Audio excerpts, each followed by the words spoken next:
Je vais vous présenter la nouvelle gamme Lightspace UX qu'on vient de lancer sur le marché français. Ce concept consiste à enlever la barrière qu'on a entre la technologie et le design et de pouvoir intégrer plus facilement nos objets audio-vidéo dans l'environnement où on vit. Je passe ensuite au projecteur à ultra courte focale, la LSPX P1.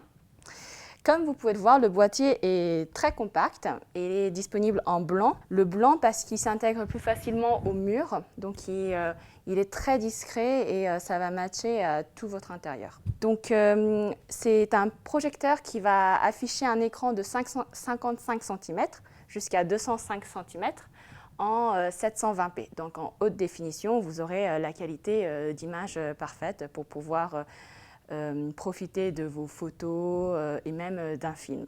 Sa caractéristique la plus grande, c'est qu'elle a un boîtier sans fil HDMI qui est fourni avec le projecteur. Ce boîtier, comme vous pouvez le voir, a l'entrée HDMI, donc il se connecte facilement à un lecteur Blu-ray.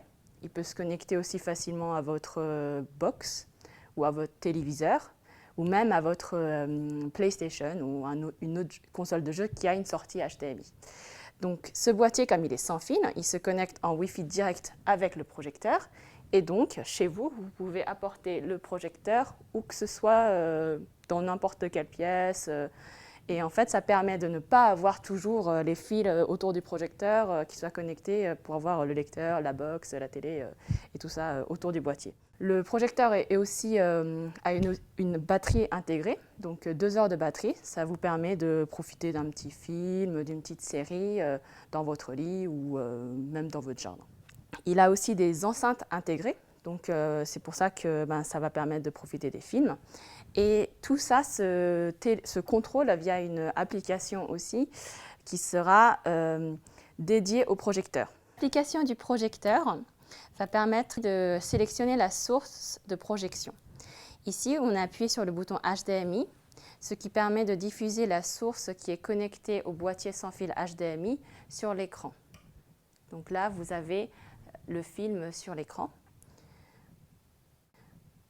Ensuite, si vous appuyez sur Poster, vous pouvez sélectionner des images fixes, que ce soit comme par exemple une horloge, la météo ou alors des paysages de vacances, des images vues par la fenêtre, etc. Donc le petit bouton en bas à droite va permettre de régler le volume, la luminosité, la mise au point, la correction du trapèze. Donc ce bouton rotation d'écran va permettre de régler le sens de l'image avec votre diffusion soit sur un mur, soit sur une table. Elle est disponible sur Android et iOS. Et aussi, on a la fonction du diffusage d'écran. Ça veut dire que tout ce qu'on a sur l'écran qu'on a sur le smartphone ou sur la tablette, on peut l'avoir sur le projecteur. Ça veut dire que si vous avez l'application Netflix sur votre tablette, vous pouvez profiter des films via la diffusion d'écran sur le projecteur. Ce projecteur arrivera sur le marché en octobre à un prix à 1 200 €.